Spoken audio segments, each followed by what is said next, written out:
Alrighty, so UFC Rio, October 11th, has had a new main event. It's Mateus Gamrot taking on Charles Du Bronx Oliveira in the main event. And then also I wanted to talk about something today. It's a Friday. I don't normally upload on a Friday, so it's going to be a quick one. But the other thing I want to talk about is early predictions on Alex Pereira versus Magomed Ankalaev. Also, the allegations being thrown Alex Pereira's way that he's being a little bit of a part-timer these days when it comes to UFC. But yeah, that's something I'm going to get into in a little bit. But first, we got to talk about the new matchup.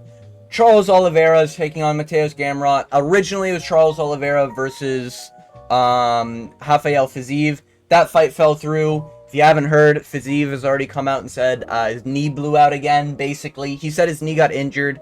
Maybe it's not blown out, alright, but he said he can't train at all. So I'm gonna wager it probably popped out again. Probably won't see Fiziev for another 8 months plus, unfortunately. I'm a Fiziev fan. It's a rough day for the Fiziev fam, alright? But he'll be back. Hopefully, and hopefully he, doesn't take a short notice fight against a veteran like he did with Gaethje in the rematch and get fraud checked. He got fraud checked, unfortunately. But yeah, I was picking Fiziev. Oliveira's coming off a knockout not that long ago, July, August, September. What, like 3 months ago? Yeah, 3 months ago, this guy was just flatline KO. People forget, man. But yeah. Not long ago, Charles Oliveira was flatline KO'd, and I do mean a corpse on the canvas. He said that it was his worst shot I think he's ever taken, or something like that. He's never been hit that hard before, ever. And now, you wanted to fight a, dangerous grappler, Hey, seems like perfect coincidence that a knee is blown out and Gamrot gets back in the mix, I'm just saying. Gamrot's got those magical powers to dislocate the knee, specifically Fiziev's knee for some reason. Someone's got to look into that. Maybe Gamrot did this on purpose. Hey, I'm just putting it out there, But, yeah, the talks were interesting. I was kind of interested. Some people are saying Arman Tsarukyan, but we all know that guy's fucking ducking everyone. He's terrified, hasn't fought in, almost 2 years. I mean, that guy's just a bum at this point who's, grasping at straws. He's literally in Gamrot's position where he's showing up to make championship weight. But the difference is that Gamrot is actually taking fights. Coming off of winning Ludovic Klein, I think it was short notice. The Dan Hooker loss, he didn't even need this fight. He had a 3-fight win streak that was pretty impressive. And after this RDA fight, is this the one I'm thinking of? I think, yeah, after this Fiziev fight, honestly, he was kind of set up for a title shot, Has a win over Arman, which is crazy to think about. That was only 3 years ago, too. So that's kind of crazy to think about. This guy has a win over Arman, is far more active than Arman, yet this guy is still taking short notice fights, and Arman Tsarukyan's busy and his palace, rich boy. But it is what it is. Polish DDP is here to save the day. Yeah, early thoughts. It's a little bit better for Charles Oliveira. I think most people, if you were against Oliveira, you were against him because he was just flatline KO, taking on a dangerous striker who's fast, explosive. Maybe not has the most pop, but he's got enough speed to lane consistently. And he's okay at counter-striking. So it's a little rough one for Oliveira. But this is a 5-round main event, which is something I really didn't think of before making this video. I only thought about it a little bit for this matchup, and it didn't even click with my brain that it's a 5-round fight. Very interesting, though, that it is a 5-round fight. I think in a 3-rounder, I would probably pick Oliveira. Oliveira, I think, is way more likely to go for wild shit in a 3-rounder. I think I'm gonna go with Gamrot. I know it's short notice. We don't know what the situation's like. Gamrot's really good at scrambles, and this is what I think it's going to come down to. If this is just a striking match, I think Oliveira wins. I don't rate Gamrot striking that much. I do think Fiziev was whooping his ass until his knee blew out, which is unfortunate that this was even fucking labeled a TKO, but then he fought like a 40-year-old man and was getting walked. He got fucking dropped I picked Dan Hooker to beat Gamrot because of the chin problems and the striking problems. And I heard just beforehand, I'm going to strike with this guy. I will put on the masterclass striking performance. You ain't doing that to my fucking Dan Hooker, okay? Get the fuck out of here, all right? Thinking you can strike with the homie. Anyways, he is an okay size for the division. I think they're going to be roughly the same size. Yeah, they're going to be roughly the same size. I think Oliveira's going to have a reach advantage, but Gamrot's going to have like a slight... Some people are talking about this fight like he's going to have a massive speed advantage. I don't think Gamrot's that fast on the feet, you know? So if this ends up being a striking fight, if this could look a lot like Chandler Oliveira, the first fight, or it could look a lot like Chandler Oliveira, the second fight, you know? And it's either going to be a very boring, grappling, heavy game plan from one of these gentlemen, or it's going to be like an all-striking, you know. But if we are thinking, if we're under the assumption Oliveira's going to come in here like the first Chandler fight, all right, and try to take some heads off while also being okay with taking a shot. And if I'm Oliveira, I'm not really that scared of Gamrot's shot. However, he did just get flatline KO'd, so he might get hit a few times and be like, yeah, I don't want to strike. And that's where I think Gamrot's going to sort of take advantage. I think it's going to be like Oliveira winning. He's winning, you know, maybe round one goes by and he's won a pretty comfortable round. You know, maybe he took a shot or two. You know, maybe Gamrot got a takedown or two, but Oliveira got to space, whatever. And then I think what's going to happen is that in round 2 or 3, the moment Oliveira gets uncomfortable, he's going to shoot a takedown. And that's kind of like what you, like, that's like activating Gamrot's trap card. Like, he wants you to shoot takedowns. He shoots a fuck ton of takedowns on people, not as much as like Merab, but Gamrot will actually get takedowns is one thing, but also if you start shooting on Gamrot, you're likely to get out scrambled and then laid upon and then flattened out and then fucking, you know, elbows. A lot of people were picking Ludovic Klein on Gamrot's fight. I picked Gamrot. So I'm kind of like picture perfect with Gamrot, except for this fucking fight that pissed me off.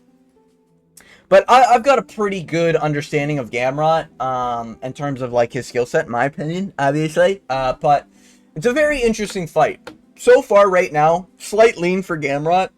I just think Oliveira is going to be winning, and then you're going to see that sort of old, like, I know he's only 35.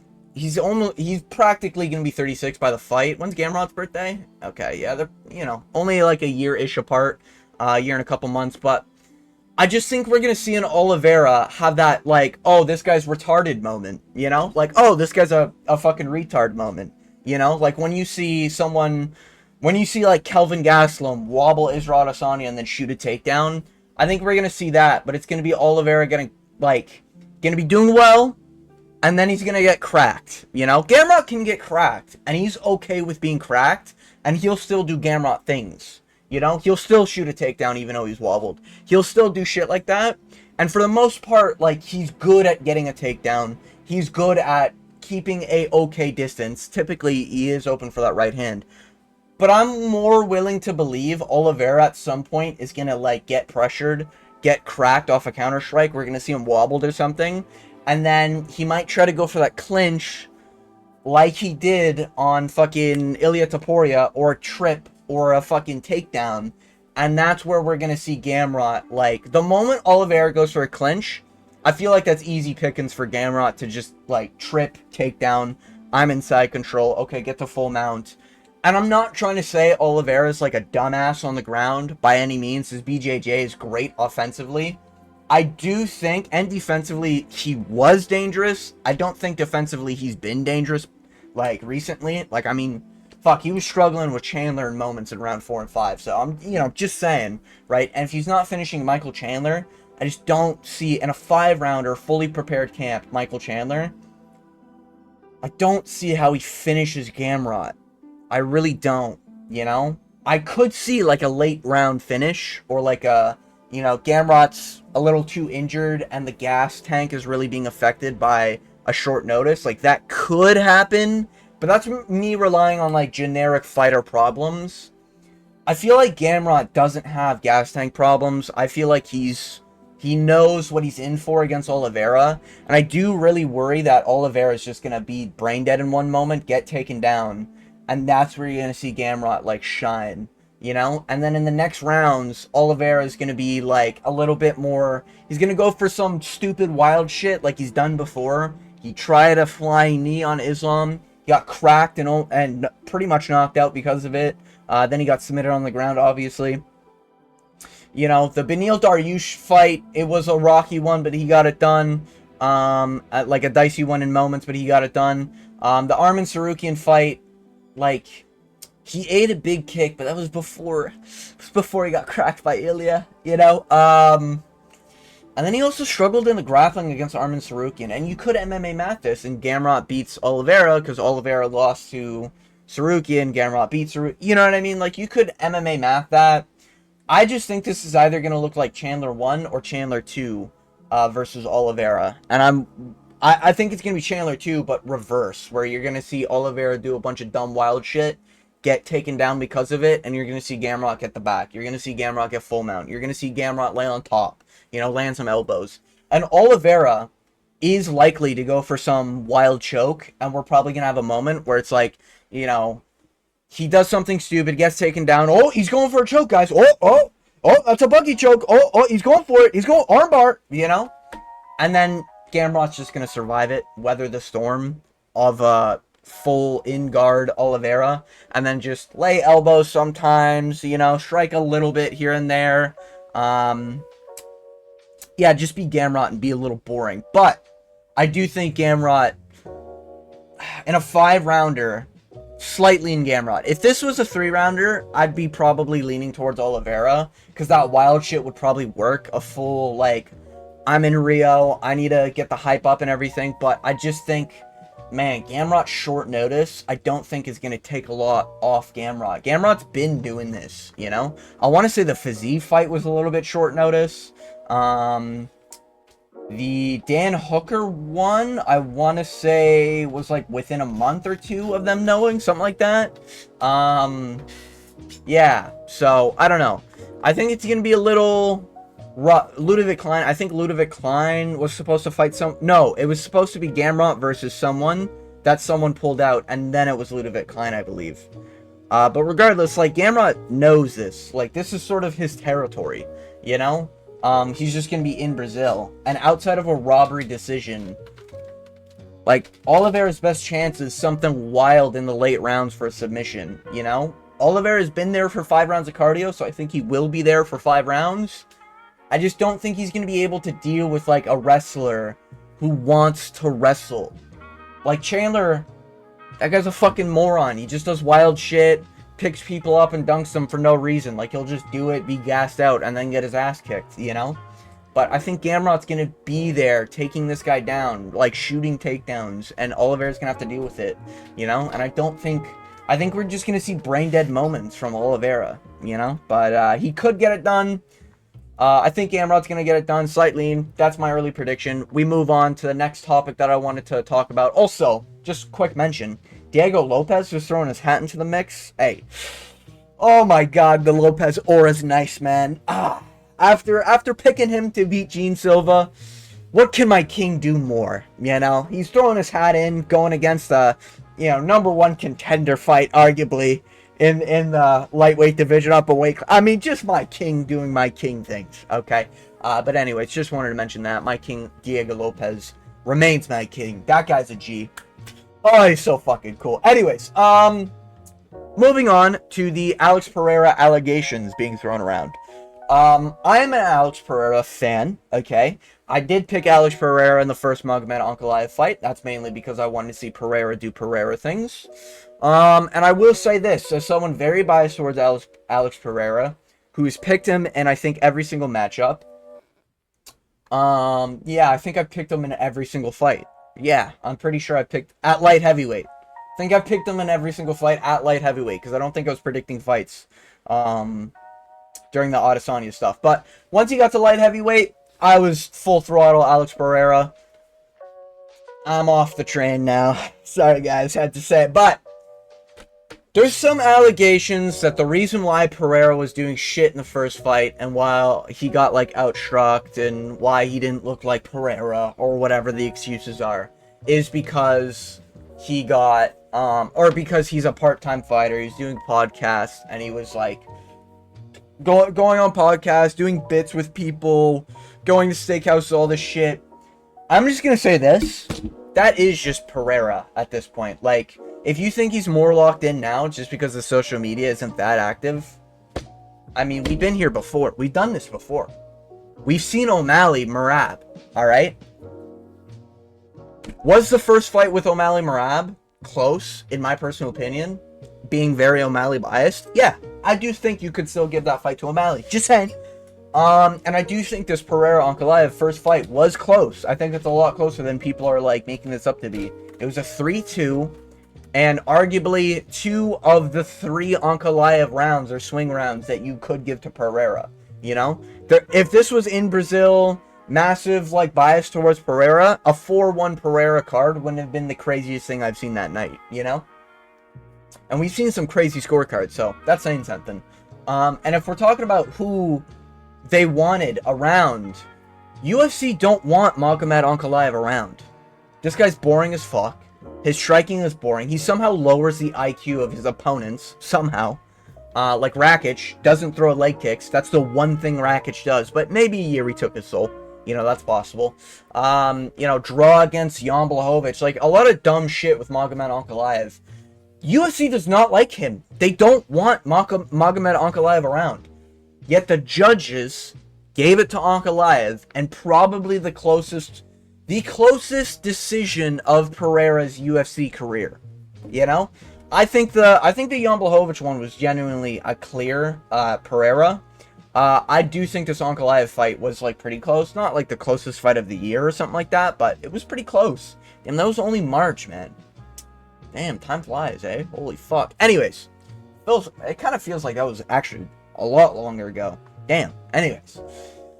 But Pereira is like what they want. Because if you have Pereira beat Ankalaev, you have the Jones matchup. For some dumb reason, Jones wants to go back to light heavyweight, even though he took 3 years to bulk up. But people will still defend him. It's a weird world we live in, guys. But you have that matchup. You have Pereira going up and becoming a 3-division champion. Going up and fighting Tom Aspinall. You know, like, you have Adesanya can come back for some fucking dumb reason, alright? And go up to light heavyweight, beat someone at light heavyweight, and then get a #1 contender fight for some reason. Like, there's so many options you have with Pereira winning. I just can't pick Pereira after the performance I saw. Listen, he did well. He did good. He stuffed 11 takedowns, and he threw Ankalaev on the ground like a bitch. One of those, like, oh, brother, you let him get risk and go. No, brother, you never show up gym again, brother. No, brother. That was one of those, like, you never show up in the octagon again, brother. Listen, brother. Pereira stuffing takedown, throwing you on ground, brother. No, you never show your face again, brother. No. But yeah. Pereira did well against the Ankalaev, you know? But the striking of Ankalaev, he will make it boring. And this is the thing. You have 2 counter-strikers. Magomed typically will press forward. From everything I've seen, he'll typically press forward, and he'll wait for you to do something, and then he'll counter off that strike, right? Alex Pereira will wait for you to come forward, you to throw first, and then he will throw back, typically. And if he's not doing that, he's trying to frustrate you with leg kicks. For some reason, Ankalaev legs were made out of fucking steel beams, when Jan Blachowicz, a 40-year-old, was able to break them. Somehow Pereira, with one of the sneakiest leg kicks, can't break them. Alright? And in round 1, it kind of seemed like Pereira was just like, well, I'm not doing shit to his legs. Let's just stop with the low kicks. And then he proceeded to strike with him. And that's where he lost. Like, he won doing Pereira things, not getting frustrated. Low kick, back foot, move out of the way, stick and move, low kick, stick and move. Round one, very clear, you know? But the problem is when Pereira was getting frustrated, and he would be like, yes, finally we get to exchange, and he would literally, like, tighten up, and then he'd throw, like, a bunch of hooks on the inside, and Ankalaev was just waiting on the outside, like, none of those hit me. I'm just gonna, I'm up by 1 jab right now. I'm just gonna wait for the round to end. Oh, you hit me? Bop, bop. Now I'm up because I just landed 2 strikes. What are you going to do about it, loser? You know? So it's very much like Ankalaev is comfortable being 1 or 2 strikes ahead. And I know that's bad for rounds. They're going to give it to Ankalaev. They're going to give a we've already seen it. They're going to give close rounds to Ankalaev. So if they're going to do that, I can't rely on Pereira clearly winning rounds unless he's getting a finish, you know? And he does do really well because he frustrates people and he wears on people, you know? The Yuri Prohaska 1 fight, Yuri did really well. Like, this is the thing, man. Yuri did really well. And then he got chinned in round 2. In my opinion, Yuri won round 1. Some people are trying to say that, like, Yuri was getting pieced up in round 1. I mean, you can see it that way, I guess. But in my opinion, it was a clear Yuri round 1. And then in round 2, Yuri got frustrated, pressed forward, missed a few shots. Pereira chinned him. Jamal Hill, you know, Jamal Hill locked out. The moment he locked out is when Alex Pereira locked in. Kicked his ass. You know, Yuri Prohaska in the rematch. Yuri got frustrated because he had no success in round 1. He got dropped at the end of it. He's like, you could see him visibly on the ground get frustrated. He got dropped at that. Genuinely thought the round was over. He was locked out, and he was just pure like, I need to chin this guy. Like, I need to get my get back. Goes into round 2, gets fucking chinned. Khalil Roundtree, no gas tank when anyone has pressure. Okay, I recognize he had 5 rounds against Jamal Hill. That fight was like maybe 1 significant stride a round. That's not a fight, okay? That was a staring competition, okay? And Khalil Roundtree won that. Congrats. Congrats, you know? But Khalil Roundtree, in this fight, was like, let me try to chin this guy against, number 1, probably the worst health condition Pereira. You can argue the Israel Adesanya loss where he had to drain like 40 pounds in a week or something like that. You could argue that was maybe the worst health Pereira, right? But Pereira, during the Khalil Roundtree fight, the night before, was supposed to pull out because his coaches and everything were telling him, like, yo, I don't think, like, health-wise, you're good to go, right? That's number 1. Number 2, he was on antibiotics for the fight, so that affected his cardio. Number 3, well, that normally it affects your cardio. That's why staph infection's a big red flag in most fights. And then number 3, he also had a torn ligament in his fucking toe, you know? And that's why he went for some weird shit, like a spinning wheel kick, and he got dropped because of it, you know? But after, even the worst health Pereira, in my personal opinion, he whooped Khalil Roundtree.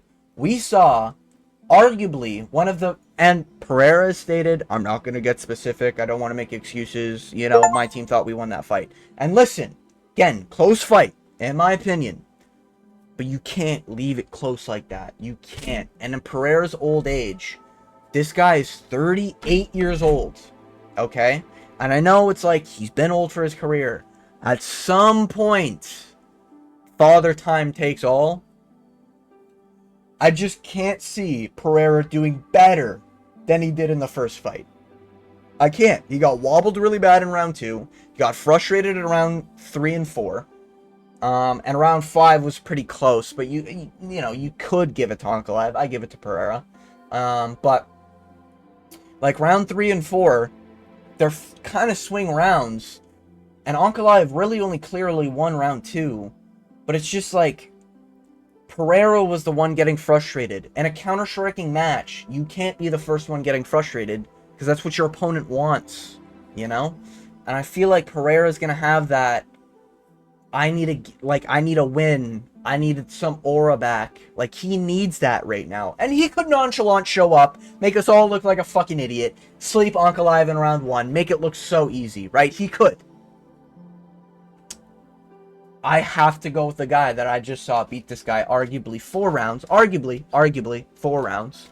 You know, you could argue the other way. But Ankalaev arguably won 4 rounds. And 3 of those close rounds, you know, maybe 2 of those close rounds could have given to Pereira, but they didn't, you know? And I gotta make my prediction based off what I just saw. I just saw judges give a close decision to Ankalaev. Doesn't matter what's better for the sport, it matters whatever the judges fucking want, okay? But It's a rough one. It's gonna be a sad one to watch. I could even see Ankalaev like Chin Pereira. It's not outside the realm of possibility. The guy's 38 years old. And to all the part-time allegations, I just think it's Pereira things, you know? Like, he just recently went on social media, and he showed himself at, like, 240, I want to say. Dog, you're, like, of recording this, like, 3 weeks out. I think by that post, it was three weeks, maybe a month out, and he's 40 pounds above the weight limit. I get it, he's a big dude. I get that. But I can't trust Pereira like I used to. You know? So I'm gonna say Ankalaev probably wins. Maybe even chins him in the earlier rounds. Yeah, I think it's just gonna be a rough night to watch, and we're gonna see it, and we're gonna be like, yeah, it's gonna be like a Jose Aldo, Amin Zahabi, where it's just gonna be like, man, this guy just don't got it. Like, he's doing good, but he just doesn't have enough. You know, he just doesn't have enough in that tank. He doesn't have enough of that dog in him, you know? So, it is what it is. I'm going to lean on Ankalaev. That's my early predictions. Wanted to get that out there. It's a Friday. Probably uploading this on a Friday anyways. But yeah, if you made it to the end of the video, I want to thank you for watching. And as always, hope you have a good day.